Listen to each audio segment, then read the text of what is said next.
The Inter-ministerial committee dealing with the coronavirus will give an update on all matters pertaining to COVID-19 in a moment, in a short while. Well, for more on this, we cross to our reporter, Chriselda Lewis, who's standing by for us in Pretoria. Thanks very much, Chriselda. You've been giving us some background throughout the afternoon, but tell us what more we can expect.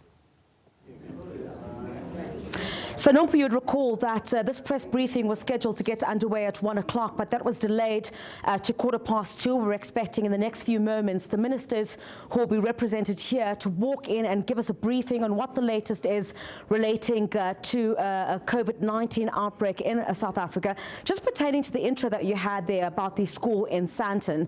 At that particular school, what we understand is that at this hour you have officials from the Education Department as well as the Health Department who are in a meeting with the school trying to get answers about why they took a decision to close the school for the day and try and find a way forward for them. Our understanding at this stage is that there had been some speculation that one of the teachers had come into very close contact with one of that group of 10 that had traveled to Italy, and the school had taken a decision on its own to shut for the day. We don't have any clarity at this stage about how long the school will be closed for. Those are some of the details that will be made much clearer here once the ministers come through here to this briefing. And just a short while ago, we also received details of exactly which ministers will be here. We understand there will be representatives from DIRCO, tourism, as well as Home Affairs. In fact, I saw the Home Affairs Minister walk in at about shortly after 12 o'clock. The Health Minister, of course, who will lead this particular media briefing. So a lot expected on that. Does the number still stand at 3 for South Africa? How far are the plans for the evacuation for those more than 100 South Africans at the epicenter of the virus in Wuhan City?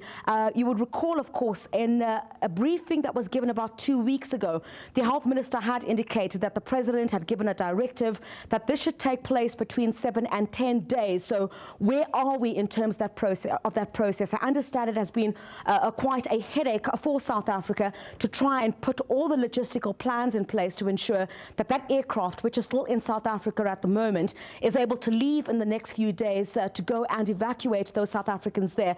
And as I earlier pointed out, Nompu, is that there's been a lot of concern, not just on the part of the citizens at the epicenter of the coronavirus outbreak, but for the families of those who also remain here in South Africa. Every day we're getting reports of, or concerns rather, from them about when exactly this operation will get underway. So we're expecting all of that to become much clearer in just about at about 2:15. Chriselda, I suppose the Minister of Health and other ministers may give clarity to this story, but, you know, there have been so many rumors around the bringing back of South Africans from Wuhan. First of all, you know, there was talk about the SANDF not wanting to risk their lives to go and pick them up. And then second of all, we heard over the weekend that the place that was designated for these people to actually stay at has been cancelled for one reason or another. Do we have any more detail as to where these people are going to go?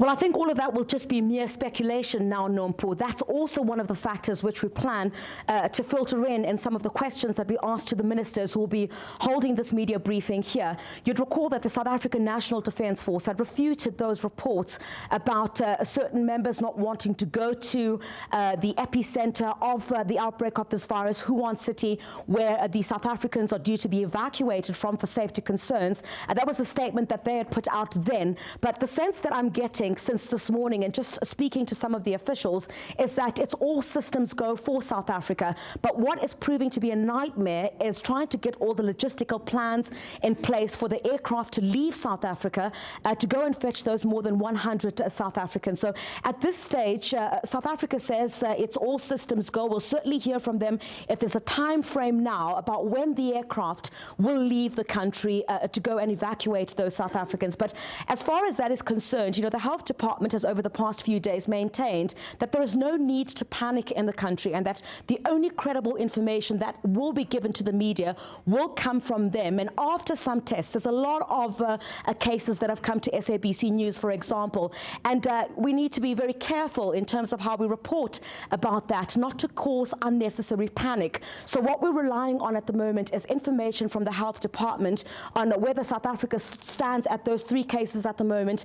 They will also communicate. The communication about COVID-19 is very much centralized. So you have the Department of Health that's only dealing with it to ensure that all the information that goes out is credible. So we'll also get information pertaining to the school itself, whether the Grayston Prep School will reopen tomorrow. We know those interventions are currently taking place at this hour, where you have health officials as well as education department officials trying to find an amicable solution at that particular school.